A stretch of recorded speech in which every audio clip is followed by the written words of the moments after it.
In the winter of 1930, a fur trapper stumbled into the remote Inuit village of Anjikuni and found something impossible. Fires still burning, meals half-cooked, rifles left resting against cabin walls, dogs frozen stiff in the snow, and not a single person, not even a footprint, to tell where the entire village had gone.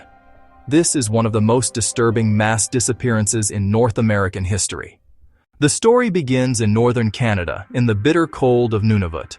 The Inuit village of Anjikuni was small, isolated, and nearly unreachable during winter, but the community lived peacefully, visited by fur trappers who passed through the region. One of those trappers was a man named Joe Labelle. He knew the villagers. He traded with them. And on that night in 1930, he expected nothing unusual as he approached the settlement. But from the moment he arrived, he knew something was wrong. The village was silent, too silent. No voices, no movement, and no dogs welcoming him, which they always did. Labelle stepped into the first cabin. Inside, he found a pot of stew still warm over the fire, as if someone had walked away only minutes earlier. Clothes were still hanging on lines, hunting gear untouched, supplies neatly stored. Nothing was missing, except the people. He went from cabin to cabin, calling out, but heard nothing but the wind. Labelle later said it felt as if the entire village had evaporated. Fearing something terrible had happened, he rushed to the nearest telegraph office and contacted the Royal Canadian Mounted Police. When the RCMP arrived days later, they found something chilling. Just outside the village lay the sled dogs, starved, frozen stiff, still tied to their posts. The dogs had not been released, fed, or cared for. This alone suggested the people left suddenly, and not by choice. Even stranger, the villagers' kayaks were still on shore. If they fled for safety, they would have taken their boats. But they were left untouched. It was as if whatever took the villagers happened instantly. The RCMP made a discovery that deepened the mystery. The village cemetery had been disturbed. Several graves were found open, and the bodies were missing. Not scattered, not torn apart, just gone. And the grave markers were undamaged, which meant this wasn't the work of animals. Something or someone had dug them up.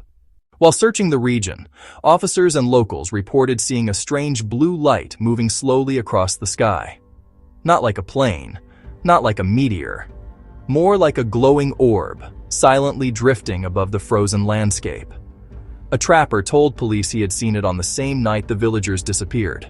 To this day, no one can explain what it was. Over the decades, many theories have been suggested. 1. Mass migration. Some say the villagers simply moved away, but they left behind clothes, weapons, food, sleds, and dogs. Things no Inuit would abandon. 2. Starvation or disease. But there were no bodies, no signs of illness, and no reason to leave warm shelters in winter. 3. Tribal conflict.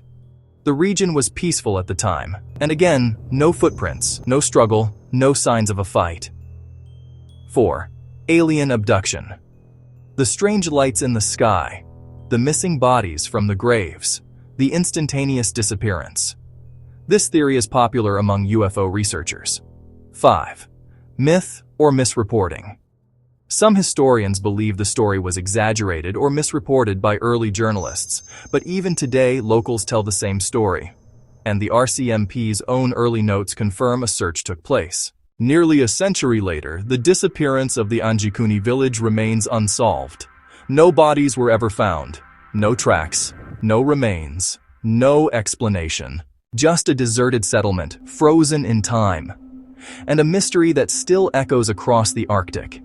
If entire families, an entire village, can vanish without a trace, what else is lurking in the world's forgotten places?